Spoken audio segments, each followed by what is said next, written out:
Welcome back to RGO Photo. I'm Chris.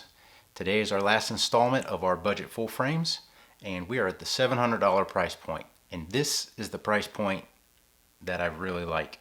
Now, before we get started, I need to apologize for the audio.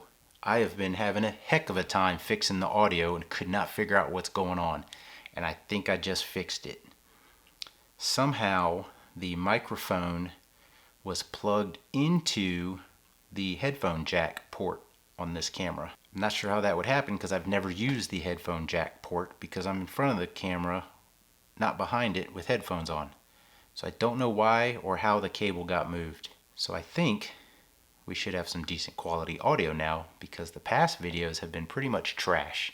It's been very annoying because it takes a while to try to fix it and make it at least usable. So I've been trying to figure out what is going on because I don't remember having to do that before. So anyway, now that we've got good audio, here we are. We have the Nikon D600 with the Nikon 24-120 f4 lens. I guess that's the AFS Nikkor 24-120mm f4 GED lens. We've got vibration reduction on it. We got the VR, so it's image staged, and we've got the Canon 6D with the EF 24-105 L f4 IS USM. So this is also stabilized. So both of these cameras are kind of where I've been wanting to end up. Like, this is the cameras and lenses that I want right here. A great bang for your buck at $700. I do not think you can buy a $700 mirrorless camera and lens full frame for $700. You can get an RP if you're lucky, maybe for $550. You can get a Panasonic S5. You could get a Nikon Z5, but then you can't afford a lens. And I really mean any lens really for $700. You might be able to go with an RP and get the 50mm RF 1.8 STM for $150, and that'll put you right at about $700. But you got to find a good deal on both. And the other two cameras, I think they're going for about $700 right now in the summer of 2025 for the Z5 and the S5. So these give you a nice lens and a nice camera for $700. So anyway, let's start with some images here from the Nikon. Let's start with Nikon today. Alright, so here we got a stop sign in small town. Man, I don't remember where I was. I don't know if this was northern Florida. I think it's North Florida. It could be southern Mississippi. I honestly do not recall. But anyway, this is the Nikon D600 with the 24-120. Got nice background blur, nice in focus. Black and white of the church in town. Kind of ominous actually with those clouds in the background. Now shot down Main Street. I focused on the flag. And we got some nice out of focus areas back here. A little shot down through the sidewalk there. You can kind of see the transition from a bit more in focus and out of focus as we go down the tables there. And this one back here is pretty blurry. Can't even read the sign.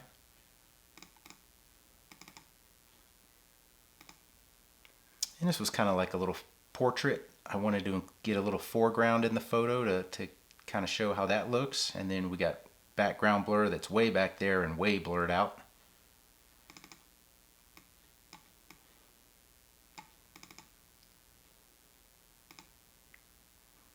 Again, just something I shot to get some foreground right here and layers of background as we go further back down the street.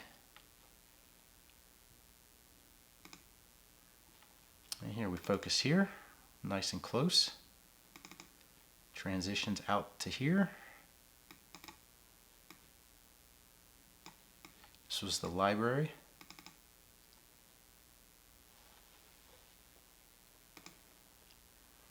And I know this one was in Virginia because that's Pulaski County. I think I blew, and this is a wrought iron fence down here.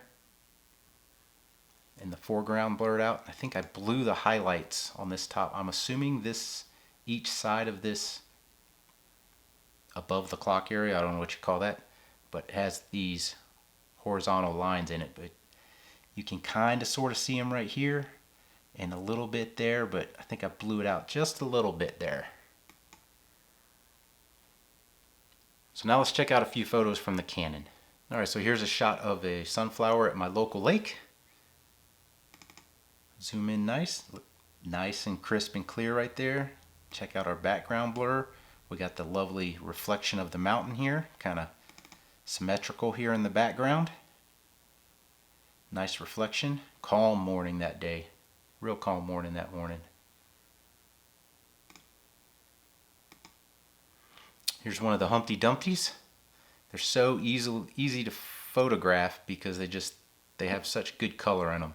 And unfortunately, I don't know where these guys went. They're no longer there.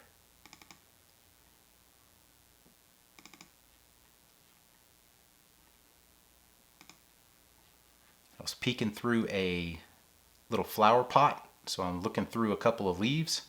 Focus in here. Background blur back here, maybe a little busy with the sun highlighting a bunch of leaves back here.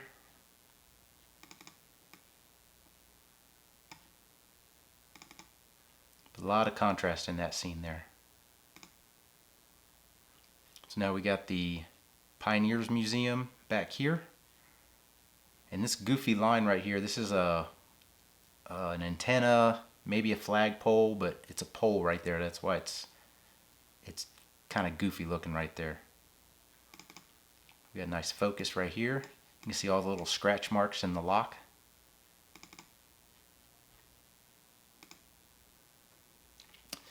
Now here, I took this because we had sunlight here, shadow here, we got shadow back here, sunlight over here, we got a little piece. Then the tree back here. And a shot down the street, you got Pikes Peak in the background right there. I focused, can't remember if I focused on this sign or this sign, but anyway, at f4, a lot of that's in focus back there. Not so much the foreground. As you can see, this is all out of focus. But maybe I should have, this is probably one I should have went down to f8, f11 or so and took this shot. Then everything would be in focus. There's another Humpty Dumpty. This one's a nice contrast because the sun is directly on his right, our left, and so his right side is shadowed. But you can see the arm plenty good right there.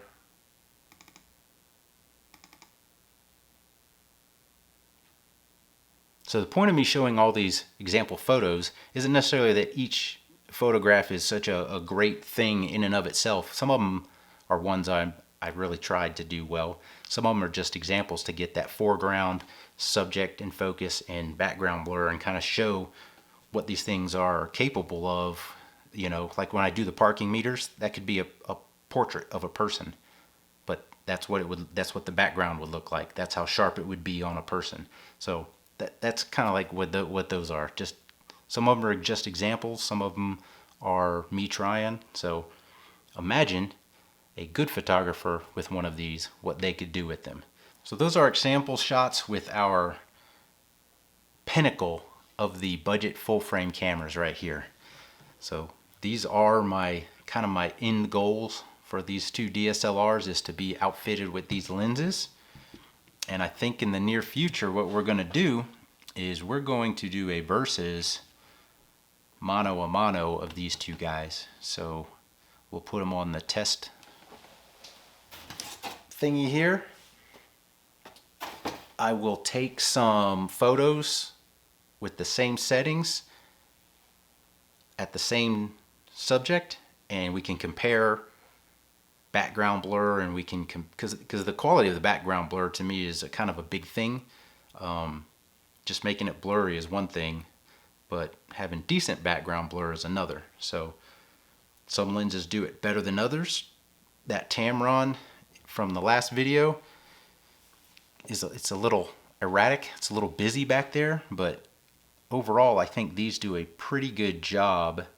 They're not great, but they do a pretty good job of having a nice background blur that transitions pretty well from focus to out of focus. I hope you've enjoyed these series of videos. We did 3, 4, 5, 6, 7. We did 5 price points from $300 to $700 on the budget full frames. So what do you think about these older DSLRs? Are they worth it? I think so. Sure beats taking out a second mortgage to afford one of the newer mirrorless and a lens. So anyway, if you've liked these videos, if you like this video, give us a thumbs up. Hit the subscribe button down there. It's free. Just hit it. It's free and you can just forget about it. Just stay subscribed. Hit the bell if you want notifications for when new videos come out. And as always, thanks for watching.